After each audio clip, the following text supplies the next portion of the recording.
નાગપંચમી સમાચારમાં તમારું સ્વાગત છે. હા, વેલકમ. ભલે પધાર્યા. આવો રે આવો. કાલે અમારા સંવાદદાતાએ જે લખીને મોકલ્યું મોડી રાત્રે ગજબનું છે. ગઈકાલે ચકલી દિવસ હતો, એટલે અંગ્રેજીમાં સ્પેરો કે અને હિન્દીમાં એને ગોરૈયા કે.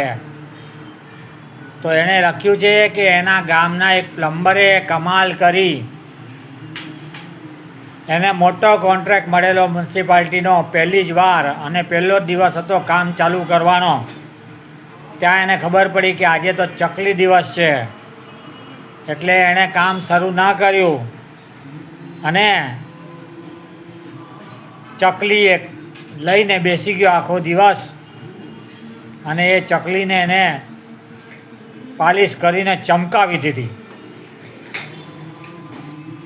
ચકલી પાછી હતી પ્લાસ્ટિકની, અને એના હાથમાંથી કોન્ટ્રાક્ટ વયો ગયો, કારણ કે એને કામ ચાલુ ન કર્યું.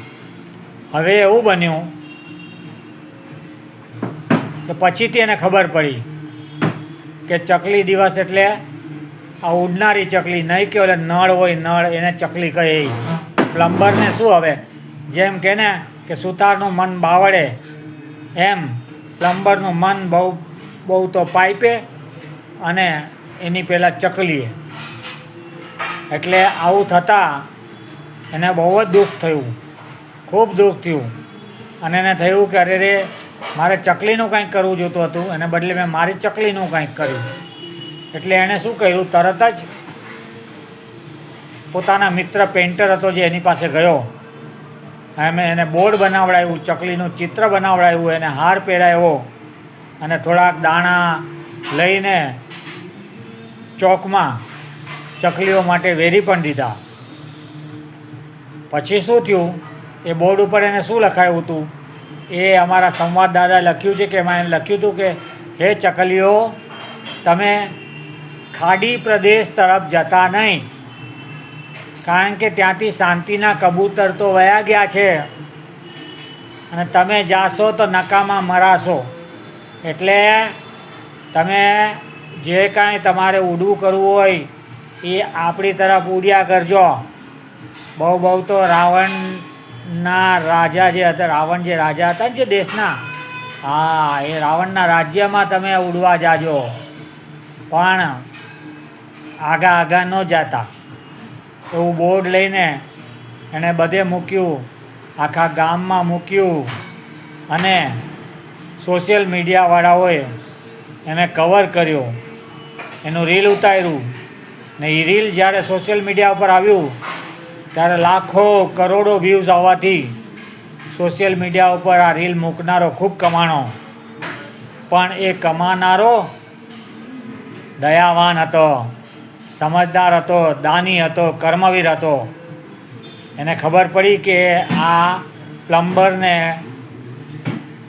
સુધાઈનો કોન્ટ્રાક્ટ જવાથી જે નુકસાન થયું હતું, અને જે એને પ્રેરણા મળી ચકલી ટુ ચકલીની, અને એને જે ચકલીઓને વોર્નિંગ આપી, સમજાવી, બોર્ડ મારીને બધાને આગાહ કર્યું, કહેવાય આગાહ કરી, એટલા માટે એને એનો ભાગ મળવો જોઈએ.